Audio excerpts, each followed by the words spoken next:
Assalamualaikum warahmatullahi wabarakatuh. Pada malam ini Bang Tambi bersama Bapak Abdul dan Mas Lala sedang melakukan tarik pusaka melalui video call. Bang Tambi yang bertempat tinggal di Jakarta Timur dan Bapak Abdul dan Mas Lala yang bertempat tinggal di Lumajang, Jawa Timur. Mohon maaf tidak ada suara audio karena memang perangkatnya tidak mendukung merekam video call dengan audio percakapan. Silahkan disimak, semoga menghibur dan menjadi bekalan ilmu bagi Anda yang sedang belajar keilmuan tentang tarik pusaka.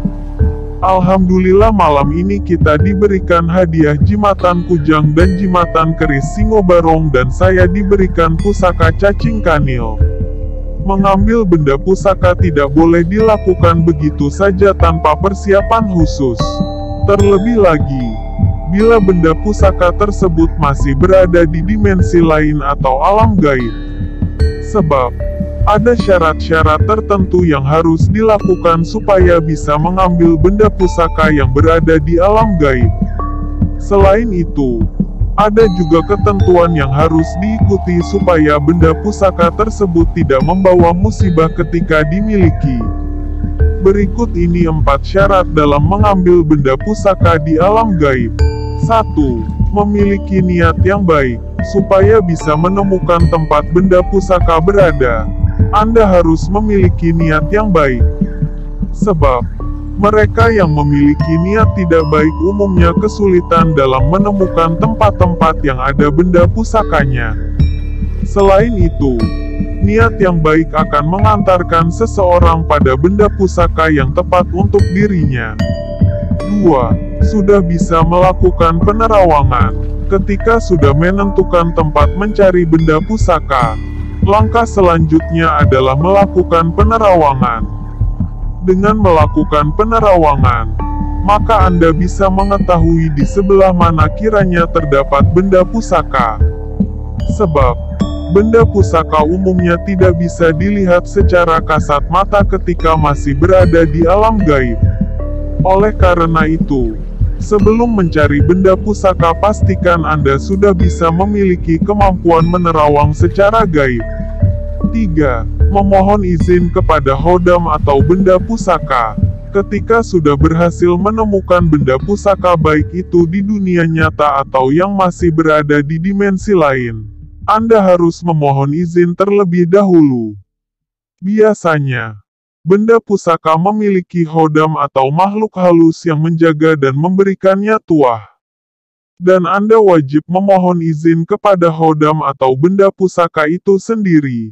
Apakah bersedia Anda miliki atau tidak? Jika tidak bersedia, sebaiknya jangan nekat mengambilnya karena dapat membuat Anda dalam bahaya dan celaka. Namun, umumnya jika Anda memiliki niat dan tujuan yang baik, biasanya benda pusaka tersebut akan mau Anda miliki. 4. Bisa menarik benda pusaka dari dimensi lain. Syarat terakhir untuk mendapatkan benda pusaka, Anda wajib sudah bisa menarik benda pusaka dari dimensi lain. Sebab, tidak semua benda pusaka bisa langsung diambil di dunia nyata. Beberapa di antaranya memang berada di lokasi yang Anda datangi, namun dimensinya berbeda.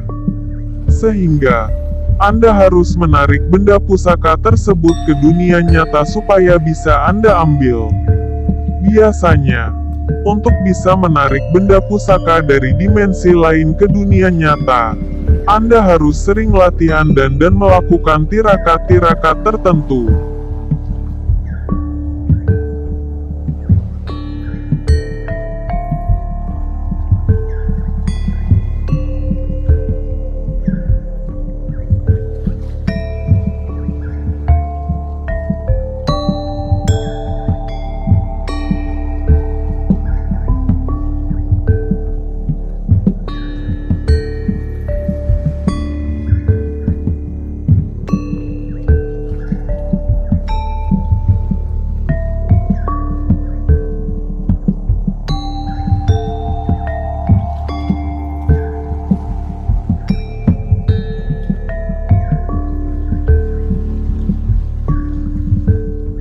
Latihan menarik pusaka. Tahap latihan. Tahap ini bertujuan mengumpulkan daya batin, rasa, dan penyatuan panca indera ke dalam satu titik. Terfokus. 1. Duduklah rileks, buatlah rileks serileks-rileksnya. Nyaman senyaman-nyamannya. Buang dan lepas semua beban pikiran. 2. Tariklah nafas yang lembut panjang dan dalam. Setiap tarikan nafas benar-benar kita rasakan. Setelah ujung nafas tahan sebentar dan jika dirasa sudah tidak kuat lepaskanlah secara berlahan hingga sampai pada titik nafas ujung. Lalu tahan sebentar dan jika sudah tidak tertahan lagi hirup berlahan seperti siklus di atas. 3. Lalu rasakanlah di setiap tarikan nafas di telapak tangan kita seperti ada hawa dingin, hangat yang meresap dalam pori-pori telapak tangan kita. Dan juga sebaliknya. 4. Kemudian rasakanlah tubuh Anda sangat nyaman dan enteng bahkan kita tidak sanggup mengendalikan gerakan tangan kita seperti bergerak sendiri. Bila sudah sampai taraf ini jangan dilawan. Biarkan saja. Fokuskan saja pada pernafasan Anda. Setelah dirasa cukup akhirilah. 5. Lakukan minimal 5-10 menit di waktu senggang. Cara ini juga sebagai latihan melihat alam gaib. Setelah cukup mahir dalam hal latihan bab pertama, tentu saatnya uji coba. Amalan pertama, pastikan secara naluri saja di mana lokasinya yang kira-kira terdapat benda gaibnya. Di sini pakai naluri karena mungkin Anda belum bisa melihat secara penuh alam gaib. Biasanya lokasi tersebut berada makam keramat, petilasan, tempat bersejarah, puing kerajaan, pegunungan, pinggir sungai, rawa, atau bisa juga cari sendirilah yang dianggap ada. Amalannya, setelah menemukan lokasinya, duduklah bersila kemudian lakukan tawasul dan selanjutnya pernafasan di atas 5 menit sampai pikiran kita benar-benar rileks dan lepas tanpa beban. Lalu setelah dirasa mantap bacalah amalan di bawah ini. 1. A'udzubillahi minasyaitonirrajim. 2. Bismillahirrohmanirrohim 21 kali tahan nafas. 3. Astagfirullahaladzim 7 kali tahan nafas.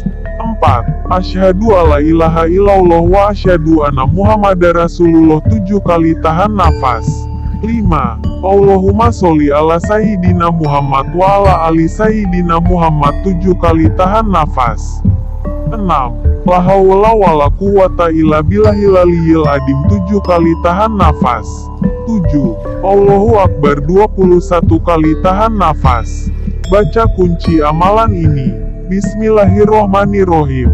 Kaf haya ain sod. Hamim ain sin kof. Kumitu wa kumitu 3 kali tahan nafas. Teknik di lapangan. Lakukan seperti bacaan di atas kemudian.